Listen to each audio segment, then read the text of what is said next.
ano yung demarcation line? Ano yung demarcation? Yung parang boundaries. Hanggang saan lang yung sakop ng system ng yun. Same with evaluation.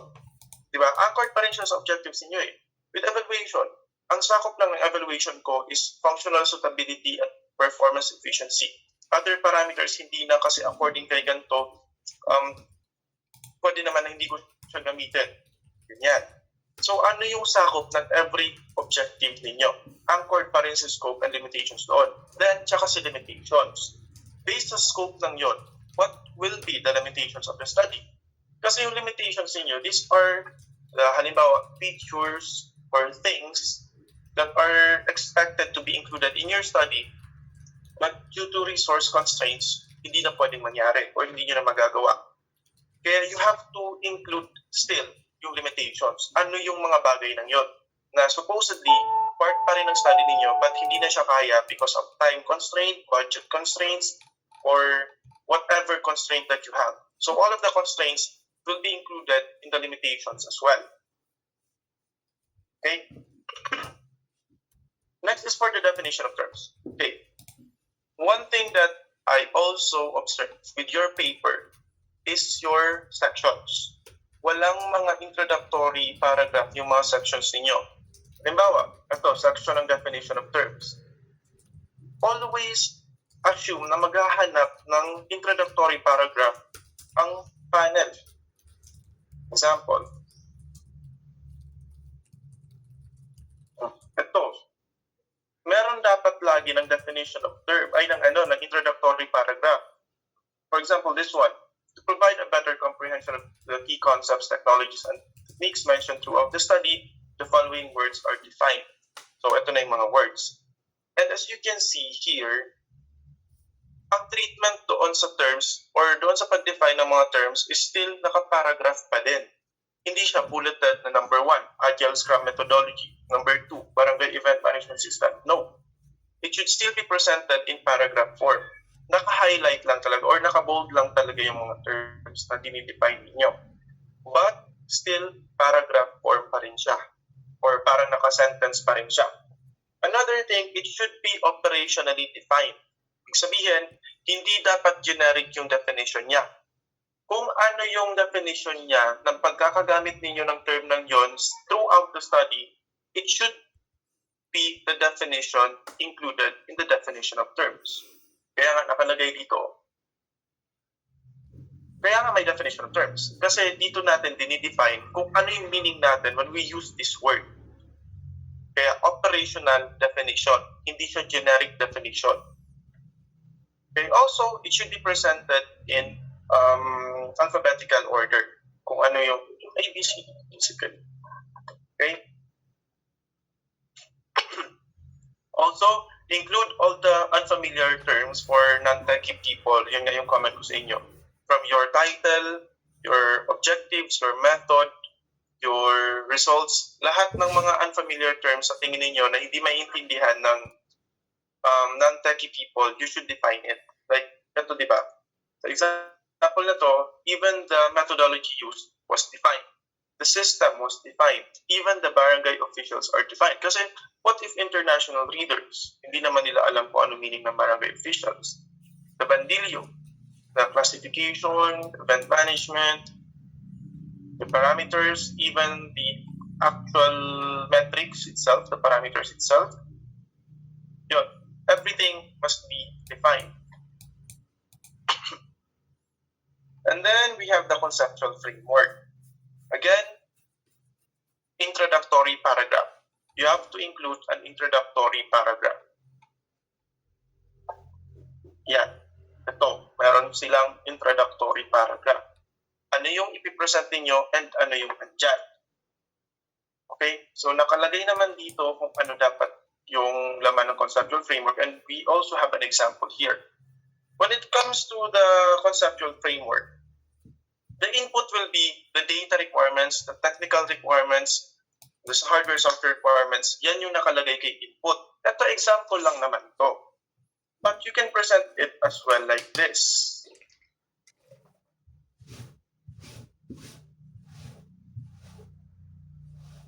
Ganyan.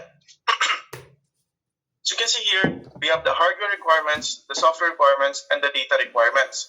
Then the process. Ito kasi Scrum yung ginamit nila. So, the process is yung phases ng methodology ninyo. Since they use Scrum, ang laman ng process nila is yung mga activities inside Scrum. Like the product backlog, the sprint planning meeting, the sprint backlog, then the sprint review, and sprint retrospective.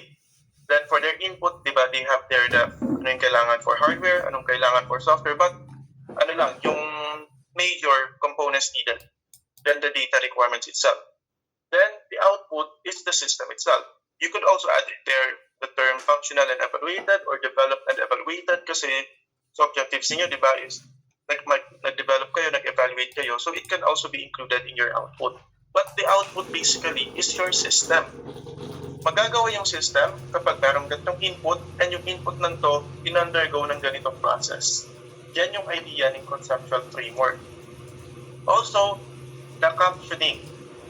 Ganito yung caption. Wala kayong i-bold, wala kayong i-italicize. Hindi pwedeng ganyan. Hindi pwedeng ganyan. Hindi pwedeng ganyan. It should be like this. Ganyan lang ang captioning ninyo. Also, after presenting your IDO, you have to provide a comprehensive discussion. Pag sinabi natin comprehensive discussion, it should be a complete, concise discussion of your figure. You have to discuss ano yung input ng yon, ano yung gamit niya, paano siya mag-undergo ng process, up to paano kayo makaka-come up with the output itself. Ito, for example, huwag sundin tong style nila ng figure caption na hindi ganyan.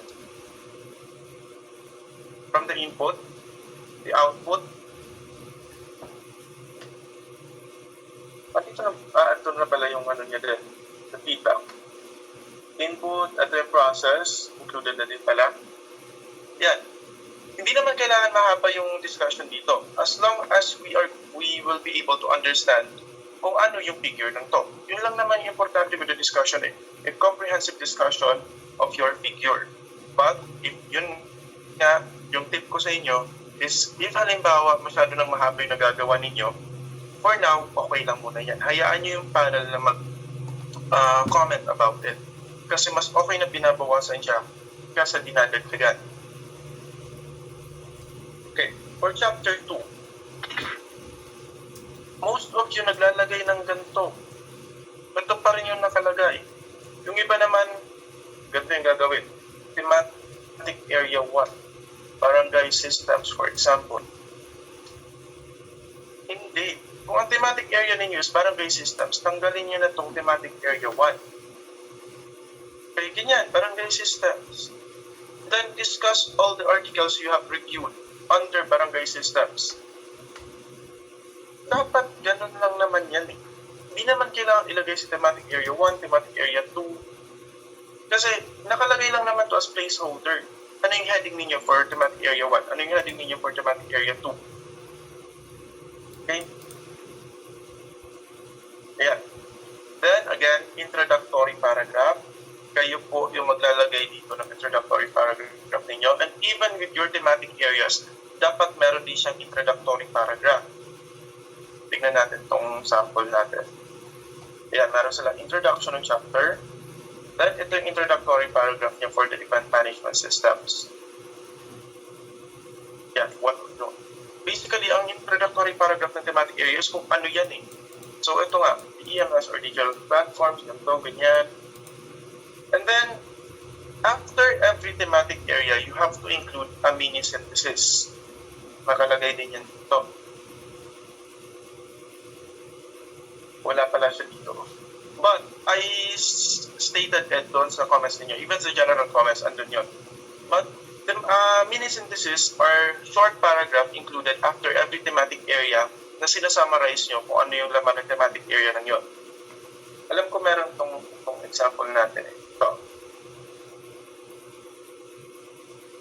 Ito yung thematic area natin, di ba? Event management systems. So, yan, nag-discuss siya ng mga articles related to it. Then, after discussing them,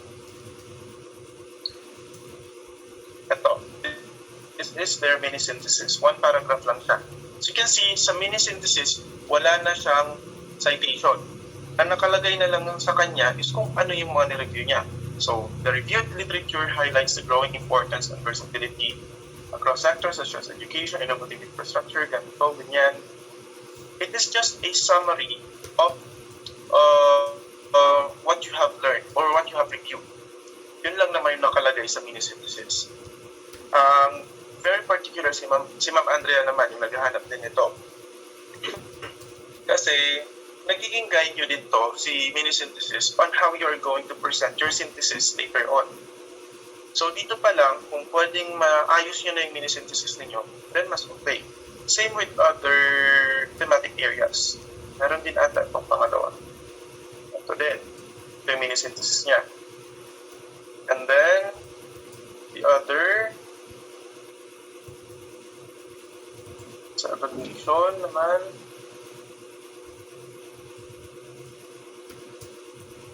ayan, sinamarize lang din naman to.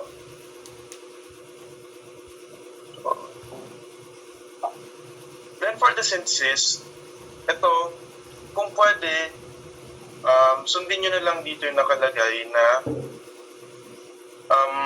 siguro mga 500. Huwag kayo lumagpas ng 500 words. Kung pwede, isang page lang sa synthesis, much better. Kailangan lang naman dito is masummarize nyo yung mga nabasa ninyong articles and then i-lista nyo kung ano yung mga gaps na na-identify ninyo. Like, halimbawa, identify ninyo na although nag-exist na yung ganitong system, most of the systems ay walang ganito. Walang, halimbawa, ang novelty in is GIS.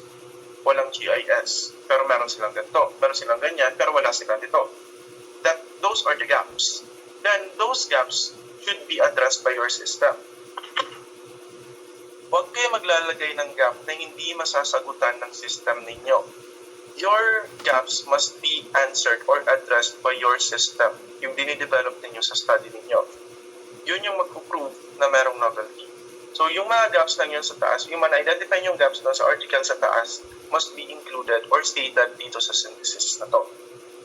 Again, wala po dapat ng items kay synthesis. Wala dapat yan ng bullets. Ang importante kay synthesis are the gaps. Na-present pa rin siya in a narrative format. Narration lang po lahat. Wala pong maglalagay dyan ng mga number 1 gap, number 2 gap, number 3 gap. Wala. Also, I suggest that there should be a minimum of 3 gaps na identify kayo. Pwede ng gap yung local implementation, halimbawa, hindi po siya nag-exist dito. Another is yung integration ng technology ninyo. Another is, what else? Its implementation in the Philippines, for example, pwede din naman yung nag-gap. Depende sa kung ano yung mabasa ninyo. But minimum of 3. If you can find more gaps doon sa nabasa ninyo, then much better. As long as your system will be able to answer all of those gaps. Yun kay synthesis. Pero again, kung halimbawa kay synthesis, kailangan yung hakitaan para ma-explain nyo ng maayos, okay lang. Hayaan nyo yung panel na sila na yung magpabawas ng synthesis ninyo. Basta ang importante dito is ma-highlight yung novelty ng study ninyo. And then, we have chapter 3. Again, introductory paragraph. Even with hardware requirements, introductory paragraph. Yung iba sa inyo nagdadagdag ng mga sections. Ito yung sinasabi kong sections yung mga gantong title, yung mga headings. Huwag mag-add ng sections nang wala naman sa original template. Bawal po yun. Itong template ng to nakasunod na sa capstone manual natin. If you are not going to follow the capstone manual, then automatically, hindi na, may bawas na kayo sa score. Bawas na yung grade niyo agad. Kasi you have to follow the manual. Etong binigay ko sa inyong template, ginawa namin to ni Ma'am Andeng last year. Ginawa namin to para mas mapadali na yung buhay ng mga nagka-capstone. Kasi to be honest, hindi naman talaga nagbibigay ng template ang faculty. Kayo yung gagawa ng template ninyo. Pero ginawa na nga to para hindi kayo mahirapan. Pero for some reason, hindi nyo pa rin siya pina-follow. Gagawin nyo lang naman is kahit dito na kayo mag-type directly. Kasi nakasunod na to sa format. Nakasunod na to sa template. Even with the captioning, pag table caption ganito, sa gilid siya.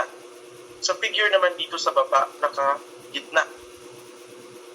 All you have to do is follow the format. So please, follow the format. Kung naka-bold ang dito sa taas, then naka-bold dapat siya. Itong laman na to ang hindi naka-bold. And also, single-spaced pala guys pagdating dito sa loob ng table. Ang double-spaced is doon lang sa body. And then, do not cut tables.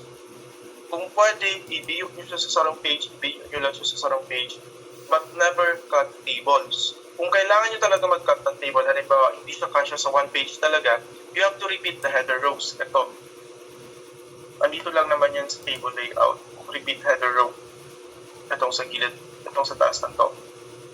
But, if kaya siyang i-halo lang sa sarong page, much better. And then after that, you have to provide a discussion of your table here. Laging may discussion ang every table and figure natin. Also, yung discussion ninyo, huwag yung yung iba sa inyo ang ginawa, ito, naglagay, discussion. The table above. Ba't ka naglagay pa ng discussion dito? Sinong gumawa niyan? Kayo lang naman, di ba? So you don't have to add discussions there. Also, another thing, okay lang gumamit ng AI, pero yung iba sa inyo, as in kinapi-paste lang yung AI na andun pa yung sariling comment ng AI if you want to do like this, like that. Andun pa. Please review your paper. Read your paper. Kasi kung ako nga napansin ko yun, imagine kung sa panel pa na 3 members, 3 yung mag-check, mas lalo nilang mapapansin yun. Yung mga sobrang halata na AI generated yung content, nilagay ko din naman sa comments na halata masyado na AI generated yung content ng paper. Pakiayos po yun ha. Same with the other sections, the software requirements, the data requirements, same lang din naman yan. Dapat merong introductory paragraph, then the discussion of the requirements. Also, meron sa inyo akong pinapatanggal na mga software or hardware requirements, tanggalin na lang. And then, with the hardware and software requirements, and itong part ng chapter 3 basically, ang lahat po na to is sa perspective ng development during the development process. You do not have to include the deployment or implementation requirements kasi wala pa tayo doon. Nagpo-propose pa lang tayo, wala pa tayong i-deploy. Merong sariling section sa Capstone 2 ang implementation. Sa implementation plan ng yun, doon natin ilalagay yung requirements for the deployment or implementation. Hindi po dito sa chapter 3. Sa chapter 3, ang ilalagay lang natin are the requirements for the development of the system. Okay? Okay. Same lang naman to sa lahat ng tables. But with the data requirements, sa last part, we always have to include the system evaluation.